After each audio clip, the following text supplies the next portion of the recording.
जिस प्रकार से कल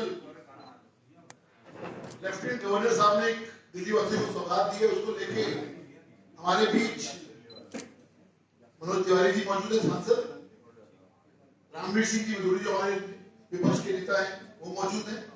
मेरे साथ डायस पर मेरे साथी अजय सहरावत जी और यासिर जिलानी जी मौजूद है। इससे पहले मनोज जी बोले, मैं निवेदन करूंगा हमारे लीडर ऑपोजिशन रामवीर सिंह भदौरी जी से कि जो कल सौगात मिली है एनसीडी द्वारा उसके बारे में आपको बताएं। मैं निवेदन करूंगा रामवीर जी से।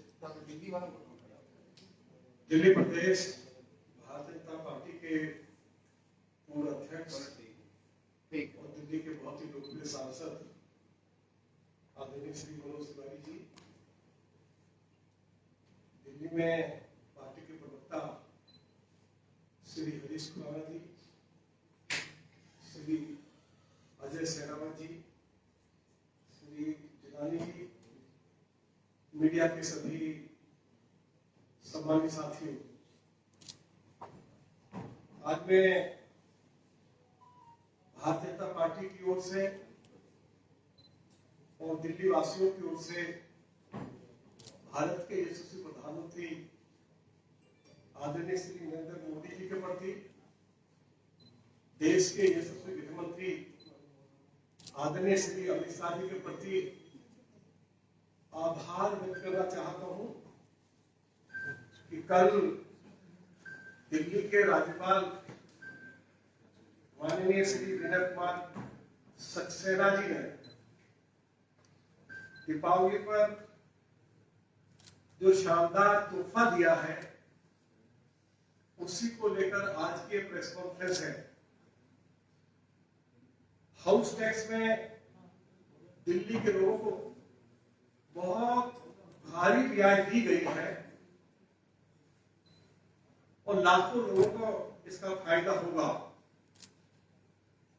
2017 से लेकर 2018 और 2022-23 तक जितनी भी रेजिडेंशियल प्रॉपर्टीज हैं अनऑथराइज्ड कॉलोनीज में, अनऑथराइज्ड कॉलोनीज में, गांव की जो एक्सटेंडेड आबादी है या जो लाल बोरे की आबादी है, यहाँ जहां हमारे कश्मीरी भाई और बहन रहते हैं उनको एक बड़ी राहत दिल्ली के माननीय राज्यपाल महोदय ने कल दी है। यदि 6 साल का अपना कोई हाउस टैक्स रेजिडेंशियल एरिया में एक साथ भर देते हैं तो पिछले 17 साल का जो हाउस टैक्स था, चाहे पेनल्टी थी, चाहे इंटरेस्ट था, वह सभी खत्म हो जाएगा। ये एक ऐतिहासिक फैसला है। और जो नॉन रेजिडेंशियल एरियाज हैं उसमें 16 साल की रियायत दी है।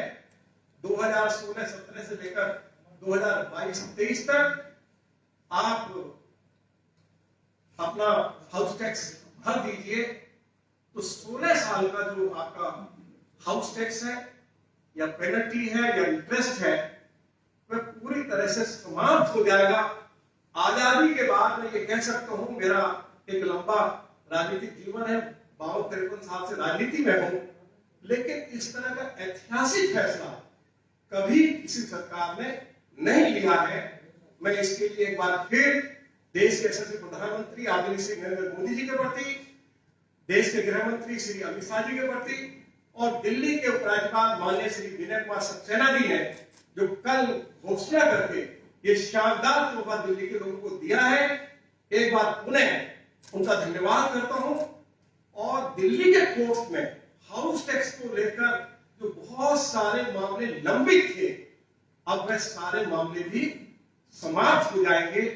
इससे बड़ा भारी रिलीफ दिल्ली के लोगों को मिलेगा। ये मांग लंबे समय से दिल्ली प्रदेश भारतीय जनता पार्टी दिल्ली के ऑनरेबल उपराज्यपाल से और जो हमारी पार्टी की सेंट्रल लीडरशिप है उससे करती रही है। तो ये जो शानदार तोहफा दिया गया है, मैं एक बार फिर अपनी पार्टी की सेंट्रल लीडरशिप के प्रति, दिल्ली के उपराज्यपाल श्री विनय कुमार सक्सेना जी के प्रति बहुत बहुत दिल्ली वासियों की ओर से, दिल्ली प्रदेश भारतीय जनता पार्टी की ओर से धन्यवाद करता हूं। बहुत बहुत धन्यवाद। धन्यवाद। अब मैं निवेदन करूंगा हमारे सांसद भाई मनोज तिवारी जी से कि आपको संबोधित करें। और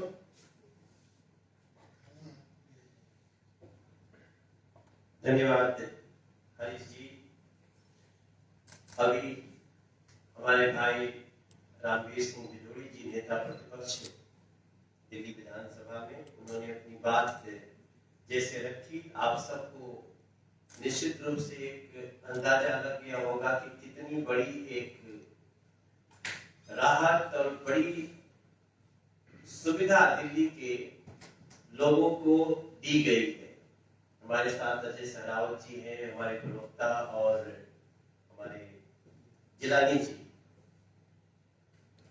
वैसे तो हम ये भी कर सकते थे कि इस प्रेस कॉन्फ्रेंस के लिए हम कहीं बड़े स्थान पे जाते, दिल्ली के लोगों को बुलाते, फिर उसके बाद इसका अनाउंसमेंट होता।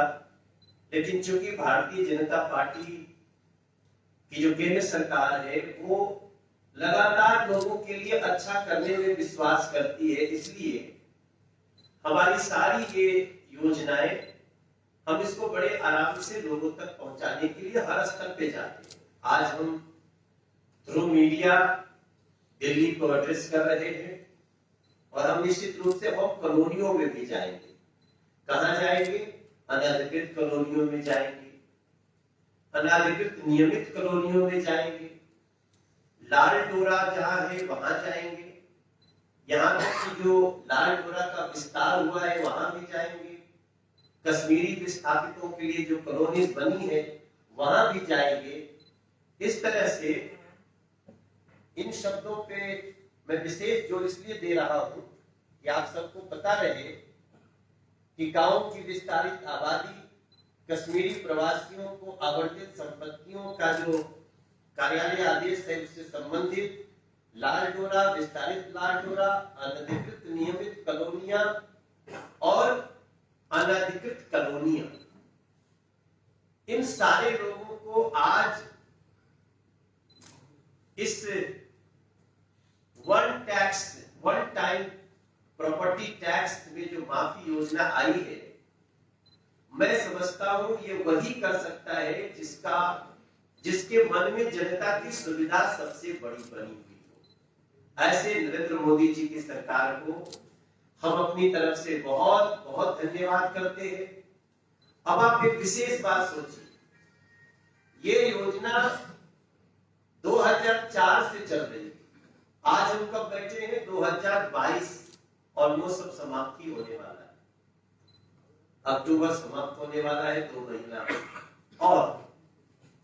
और 2004 से जो योजना दी गई थी उसमें कई बार लोगों को कुछ प्रॉब्लम हुई, उनको कुछ विवाद हुए, इसके कारण 2004 से कई लोग कोर्ट में भी हैं कि हमारा टैक्स ये नहीं, ये होना चाहिए, हमारा ये नहीं, ऐसा हुआ है। जो जितने भी उनके इश्यूज थे वो कई जगह कोर्ट में भी चल रहे हैं। और ये जो वन टाइम प्रॉपर्टी टैक्स माफी योजना आई है, ये उन सारे कोर्ट के केसेस को भी समाप्त करती है। अब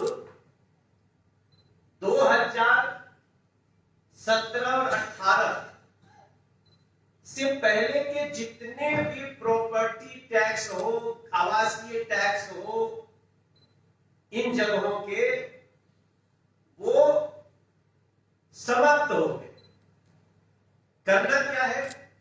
अब 2018 के बाद अब तक जिसको यहां पे लिखा जा रहा है 1+5 एंड 1+6, 1+5 माफी योजना है, वो आवासीय लोगों के लिए, जो रेसिडेंशियल लोग रहते हैं उन कॉलोनियों में, घरों में, और 1.6 है ये कॉमर्शियल के लिए भी।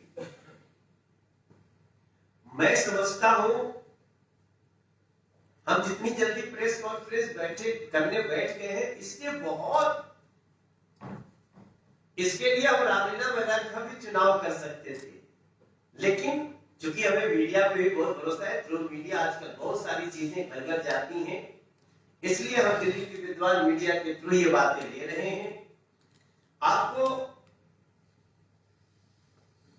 आपके आसपास कितने लोग ऐसे मिल जाएंगे जो लगातार एमसीडी का चक्कर लगाते रहे, क्योंकि उनका 2004 से टैक्स जो बनता था उसमें कोई दूसरा कुछ कर नहीं सकता था, और अगर कोई एक संस्था इसमें राहत दे सकती थी तो वो थी केंद्र सरकार, नरेंद्र मोदी जी की सरकार। और एक प्रकार से मैं ये भी निवेदन करूंगा कि इसको जो अनधिकृत कॉलोनियों का जिसने दाग कलंक मिटाया था, जिस नरेंद्र मोदी जी ने, उनकी ये दूसरी योजना उसमें और भी उसको परिपूर्ण कर दी। आप सबको याद है हम लोगों ने 18-19 में जो कॉलोनियों को कहा जाता था ये अनऑथराइज है, अनधिकृत का एक कलंक लगा होता था, तलवार लटकती रहती थी, पता नहीं कब टूट जाए, पता नहीं कब उस पर कोई बड़ा एक्शन हो जाए। तो उस समय नरेंद्र मोदी जी ने, आपको याद होगा, उन्होंने अनधिकृत का दाग ही मिटा दिया। नहीं, ये कॉलोनी अब अनाधिकृत नहीं है, जहां है जैसे है, अब इसको जो इसका मालिक है, सरकारी संपत्तियों को छोड़ करके, सरकारी जमीनों को छोड़ करके उनको वो उनका अपना है, वो रजिस्ट्रेशन कराइए और अपना मालिक बन जाइए। हालांकि वो रजिस्ट्रेशन की प्रक्रिया भी है, जो उसकी स्पीड हम बहुत अच्छी नहीं मानते, आज फिर कहेंगे कि आप उस कार्य को करा लीजिए। और अब आज तो 2004 के बाद की सारी टैक्स आपके प्रॉपर्टी की, आपके आवास की, सब कुछ 2018 तक और कॉमर्शियल का 2017 तक माफ कर दिया गया। 1+5, 1+6, मैं समझता हूं आज में दिल्ली की हर घरों में रहने वाले अनाधिकृत कॉलोनी, अधिकृत नियमित कॉलोनियां, इन सारे लोगों से लाड लड़ा के जितना नाम हमने लिया, उन सभी लोगों से मेरी प्रार्थना है कि आप 2023 के जनवरी तक की योजना चलने वाली, आपके पास अगला 2-3 महीना खूब आराम से है, और आप अपना इस आम माफी योजना को लेकर के और 5 साल 6 साल का एक छोटा सा जो आपका टैक्स आएगा उसको दे करके आप पूरी तरह, और जो टैक्स भी आएगा उस पर कोई जुर्माना नहीं लगने वाला है। जो 5 साल का, 2004 से 22 कितना साल हो गया है, इसको हम 17 साल में आपको 12 साल के सारे जो भी बकाया है माफ कर दिया है। तो दिल से तो निकलता ही है धन्यवाद मोदी जी।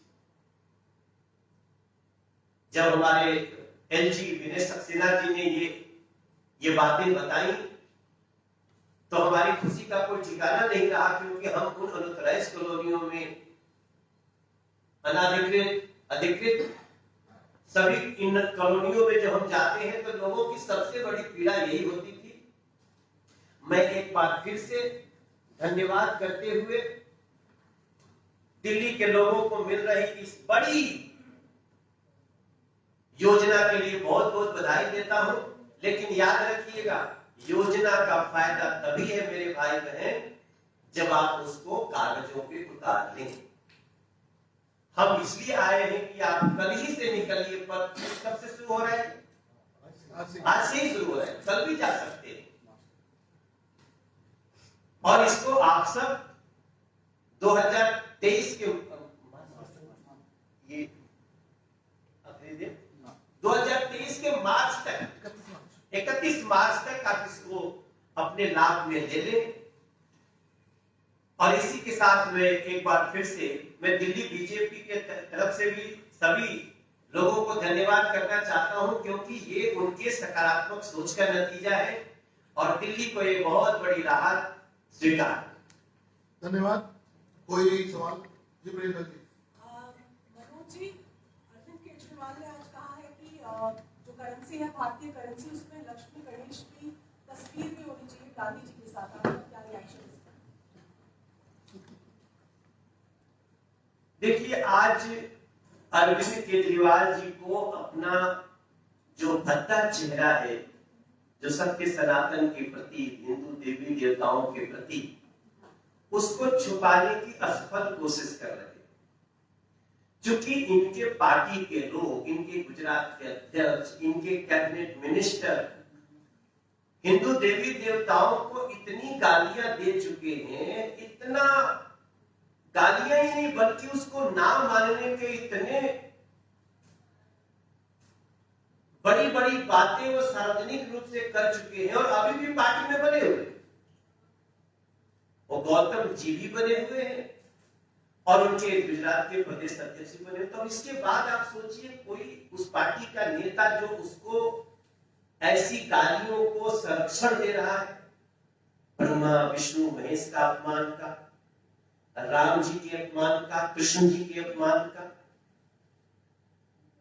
तो जब इतना अपमान और गाली दे चुके तो अब क्या करेंगे चुनाव में?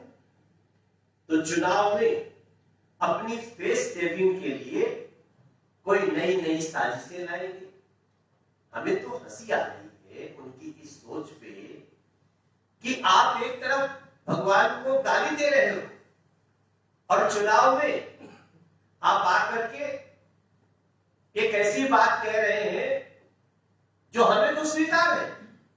हमने तो आप बिना आपके चिट्ठी लिखे भी हमने महाकाल का एक स्वरूप बना दिया, आपके बिना चिट्ठी लिखे भी हमने भगवान राम का भव्य मंदिर बनाना शुरू कर दिया, जिसको आप कहते थे कि हमारी नानी कहती थी।